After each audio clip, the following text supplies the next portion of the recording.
Hello hello hello everyone. Welcome back to syllabus simplified. आज हम शुरू करने जा रहे हैं एक नया सब्जेक्ट जो है सोशल सिक्योरिटी। पिछली क्लास में हमने लेबर लॉ से रिलेटेड जो इंपॉर्टेंट एक्ट्स हैं वो ख़त्म कर लिए थे। अगर आपने वो सीरीज़ अब तक नहीं देखी है तो सबसे पहले आप वो सीरीज़ कंप्लीट करके आइए। इसके अलावा एक अनाउंसमेंट, जो टेस्ट सीरीज़ है वो लाइव हो गई है। आपके पास अभी भी मौका है, अगर आप ज्वाइन करना चाहें तो कर सकते हैं। एक मॉक टेस्ट आपको टेलीग्राम चैनल पे मिल जाएगा, डिस्क्रिप्शन में लिंक दिया होगा, वहाँ से जाके ज्वाइन कर सकते हैं। आप उसे कंपेयर कर सकते हैं मार्केट में जितनी भी टेस्ट सीरीज़ अवेलेबल हैं। मैं आपको प्रॉमिस करता हूँ कि मार्केट में अवेलेबल 95% टेस्ट सीरीज से बेटर ही टेस्ट होंगे वो। उनका स्टैंडर्ड मैंने पर्सनली इंश्योर किया है कि अप टू द मार्क हो। अगर आपको वो टेस्ट पसंद आता है तो आप टेलीग्राम चैनल पे जाके वो टेस्ट सीरीज़ ज्वाइन कर सकते हैं। अगर चैनल पे नए आए हैं तो चैनल को सब्सक्राइब करना मत भूलना। वीडियो को एंड तक ज़रूर देखना। और इसी के साथ चलिए शुरू करते हैं हमारा नया सब्जेक्ट जो है सोशल सिक्योरिटी।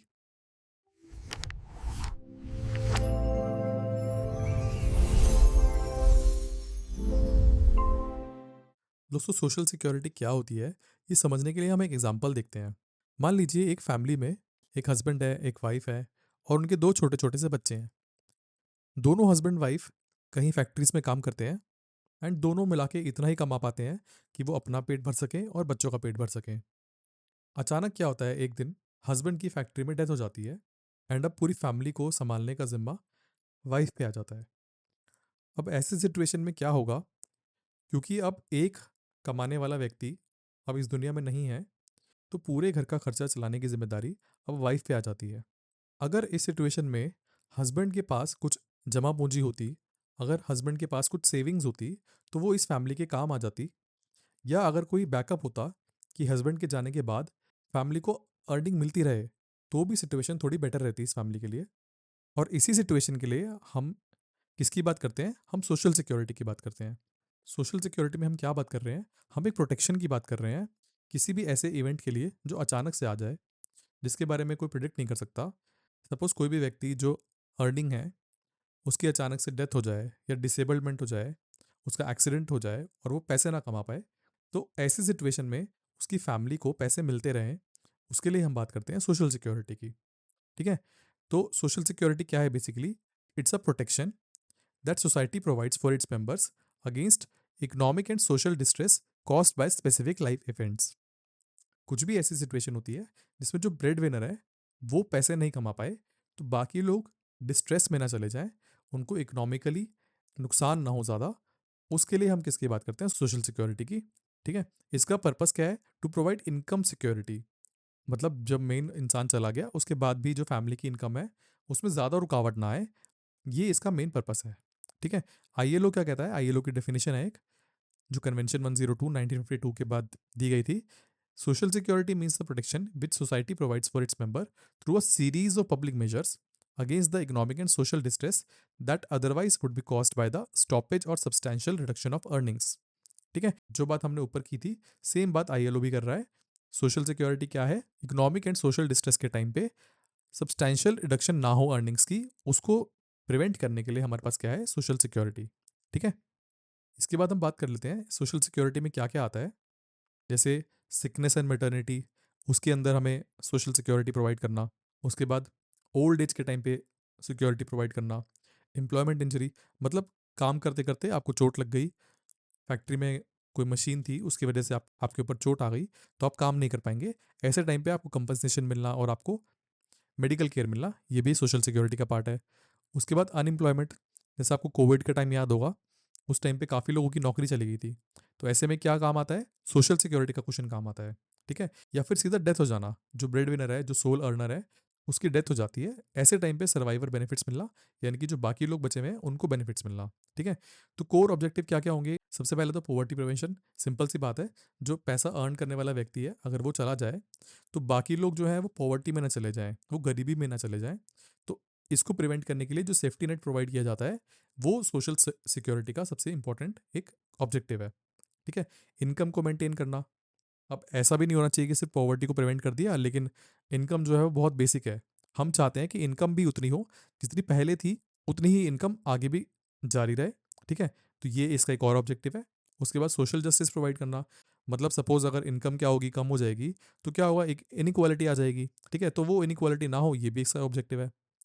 उसके बाद इकोनॉमिक स्टिमुलस प्रोवाइड करना, मतलब सपोज एक फैमिली है जिसके अंदर जो ब्रेड विनर है उसकी डेथ हो जाती है, तो क्या होगा, वो पॉवर्टी में चले जाएंगे, और पॉवर्टी में जाने की वजह से क्या होगा, इकोनॉमी में भी नुकसान होगा, ठीक है ना, डिमांड कम होगी, वो फैमिली की जो एक अर्निंग कैपेसिटी थी वो खत्म हो जाएगी। तो वो सब ना हो इसके लिए इकोनॉमिक स्टिमुलस प्रोवाइड करना, ठीक है, एंड प्रोडक्टिविटी बनाए रखना। अगर एक इंसान जो है वो इस डर में जिएगा कि कल को उसको कुछ हो जाए तो उसकी फैमिली का क्या होगा, तो उसके अंदर क्या होगा कि वो प्रोडक्टिव नहीं हो पाएगा। लेकिन अगर एक सेंस ऑफ सिक्योरिटी वर्कफोर्स के अंदर है तो क्या होगा, वो प्रोडक्टिव हो पाएंगे ज़्यादा, ठीक है ना। ये इसके मेन ऑब्जेक्टिव्स हैं। आज हम बेसिक करने वाले हैं तो इसलिए हम इन थ्योरीज पे बात कर रहे हैं।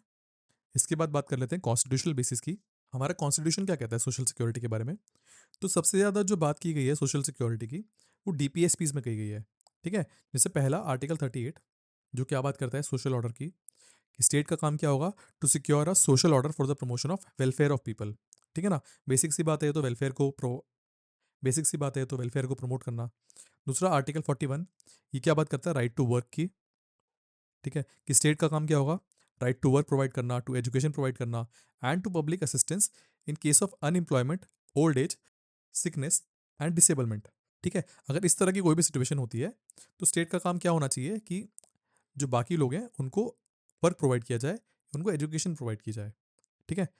उसके बाद आर्टिकल 39 क्या बात करता है, वेलफेयर स्टेट की, कि स्टेट का काम क्या होगा कि equitable distribution of material resources हो, ठीक है, सोसाइटी में इनक्वालिटी ना हो, अमीर ज़्यादा अमीर ना हो, गरीब ज़्यादा गरीब ना हो, ये काम किसका होगा, स्टेट का होगा।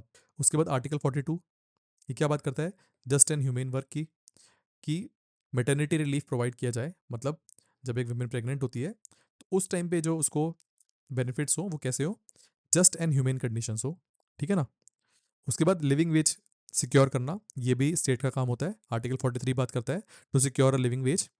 आर्टिकल 43 क्या बात करता है कि स्टेट का काम क्या होगा, एक लिविंग वेज को प्रोवाइड करना, एक लिविंग वेज को सिक्योर करना, मतलब जो इंसान को काम करने के बाद पैसे मिल रहे हैं वो इतने तो होने चाहिए कि उससे एक डिसेंट स्टैंडर्ड ऑफ लाइफ को अचीव किया जा सके, ठीक है।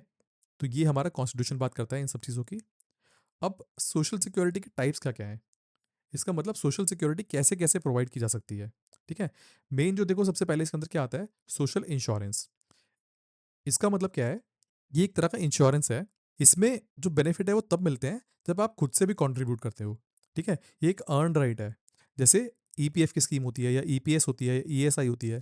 जैसे आपको पता होगा जो पेंशन होती है, जो न्यू पेंशन स्कीम है, उसके अंदर क्या होता है कि आपकी सैलरी में से कुछ हिस्सा पेंशन के लिए जाता है, एंड वो आपको रिटायरमेंट के बाद मिलता है, ठीक है। तो ये आपका अर्न राइट है, ये आपने खुद से कमाया है, ठीक है। ये हो गया पहला टाइप, सोशल इंश्योरेंस। दूसरा क्या है, सोशल असिस्टेंस। ये क्या होता है, ये बेसिकली जब हम टैक्स भरते हैं तो बदले में जो आपको बेनिफिट मिले उसको हम बोलते हैं असिस्टेंस। और ये बेसिकली किनको मिलता है, यूजुअली पुअर लोगों को मिलता है जो खुद से कैपेबल नहीं है। जैसे ओल्ड एज पेंशन होती हैं या आयुष्मान भारत स्कीम है, ठीक है ना। ये सब कैसी स्कीम है, ये टैक्सेस से फंडेड है, ठीक है। ये कुछ लोगों को प्रोवाइड की जाती है, इसको बोलते हैं सोशल असिस्टेंस। अगला क्या है, एम्प्लॉयर लाइबिलिटी। ये वो स्कीम्स हैं जिसमें एम्प्लॉयर लाइबल होता है, ठीक है। जैसे कि ग्रेचुटी हमने पढ़ा था कि अगर आप 5 साल काम करते हैं तो आपको ग्रेचुटी मिलनी चाहिए, ठीक है। तो ये कौन सी बात आती है, जहाँ पे एम्प्लॉयर डायरेक्टली फंड करता है आपकी सोशल सिक्योरिटी को, ठीक है।